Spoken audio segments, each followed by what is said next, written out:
अधिकार आंदोलन करताना दिलाय त्याचा वापर आम्ही करण्याचा प्रयत्न करतो। पोलीस कायद्यामध्ये त्यांचा जो अधिकार दिलाय त्यामध्ये कारवाई करतील, त्याचा काय जिंकण्याचा प्रश्न येत नाही। आत्ताच आम्ही महाराष्ट्र राज्याचे उद्योग मंत्री उदय सामंत, महाराष्ट्राचे मुख्यमंत्री देवेंद्र फडणवीस, आपले मंत्री आदरणीय भरत शेठ, आदरणीय चंद्रदादा हे मंत्रालयामध्ये चर्चा करतायत या संदर्भातलं। सकाळपासून खरं तर जिल्हाधिकारी रायगड यांनी मीटिंग बोलवली होती। त्या मीटिंगच्या अनुषंगाने आरशेप त्या मीटिंगमध्ये येऊ शकली नाही। त्यांनी सबळ कारण दिलं की जिल्हाधिकाऱ्यांनी आम्हाला लिखित पत्र द्यायला पाहिजे, तसं ते जिल्हाधिकारी देत नाही आहेत आणि त्यामुळे ते आले नाही आहेत। परंतु त्या मीटिंगला SP स्वतः रायगड हजर होत्या, कलेक्टर हजर होते। एकंदर आंदोलनाची दिशा आहे ती आम्ही परिपूर्ण सांगितली, आंदोलनाचा हेतू सांगितला आणि सकाळपासून आपण या ठिकाणी आम्ही जनआंदोलन केले। सगळेच माझे पक्षाचे पदाधिकारी, इतर संघटनेचे पदाधिकारी या ठिकाणी उपस्थित आहेत। सकाळपासून कुठेही अन्नत्याग करून या ठिकाणी आंदोलनामध्ये सहभाग आहे। खरं तर हा स्थानिक प्रकल्पग्रस्तांचा लढा आहे आणि तो न्यायिक आहे आणि त्याच्यामुळे आम्ही हा लढा लढत राहणार। खरं तर उद्या या ठिकाणी साखळी उपोषण आहे। आमचे प्रकल्पग्रस्त जे 141 आहेत ते या ठिकाणी साखळी उपोषण करतील आणि 2 दिवस हे साखळी उपोषण राहील। 17 तारखेला आम्ही आज अल्टिमेट या ठिकाणी नक्की देतो की खऱ्या अर्थाने 17 तारखेला सकाळपासून जी रणनीती आमची कोर कमिटी ठरवेल त्या पद्धतीने गनिमी काव्याने जे आरशेप बद्दल आम्हाला माहिती आहे त्या पद्धतीने आरशेपचे सगळे कामगार असतील, मग ते एम्प्लॉई असतील, कंत्राटी कामगार असतील, माथाडी कामगार असतील, या सगळ्यांना विश्वास घेऊन खऱ्या अर्थाने आम्हाला सहकार्याची भूमिका, कारण आमच्याच परिसरामध्ये आमच्याच भागामध्ये राहतात, आमचं पाणी पितात, त्याच्यामुळे ते सहकार्य निश्चित करतील। कारण माझे अनेक आंदोलन आहेत, त्यामुळे आरशेपचं कसं हे बंद होईल प्रोडक्शन या संदर्भात आम्ही निश्चित हे करणार। कारण जो शब्द आम्हाला दिला होता मुख्यमंत्र्यांच्या माध्यमातून तो शब्द ते पाळत नाही आहेत आणि म्हणून याची तीव्रता नक्की येणार।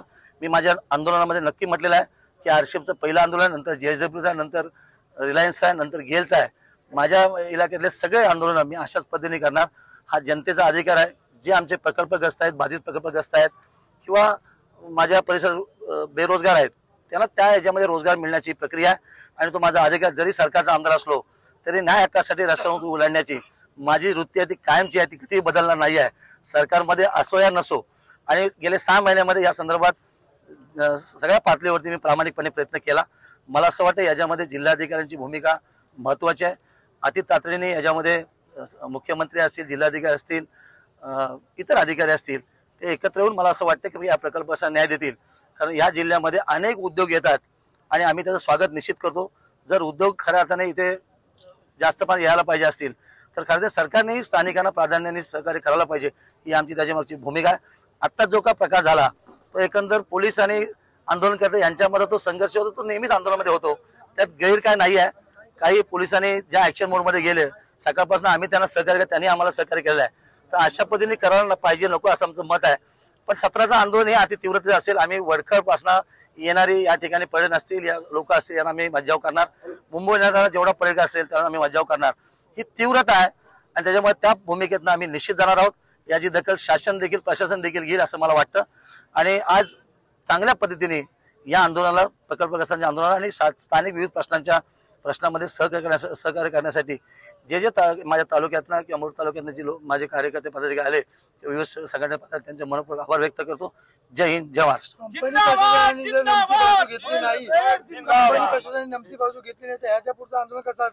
नाही, प्रशासन देखील माहित आहे, हा माझ्याच गावचा प्रकल्प आहे, माझ्याच पंचायत हद्दीमध्ये आहे, माझ्याच तालुक्यात आहे। मी ॲज अ एम्प्लॉयमध्ये 11 वर्ष जॉब केला आहे, मला पूर्ण त्याच्या कानाकोपऱ्याच्या जागेचं माहिती आहे, त्याच्यामुळे काही चिंता करायची गरज नाही।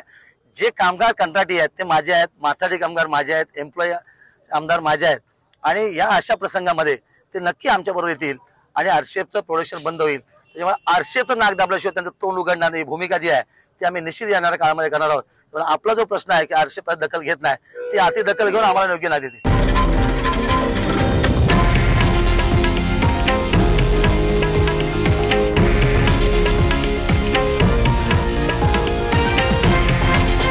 हे आहे देशातील नंबर 1 न्यूज नेटवर्क आणि आपण पाहत आहात TV9 मराठी, एकमेव।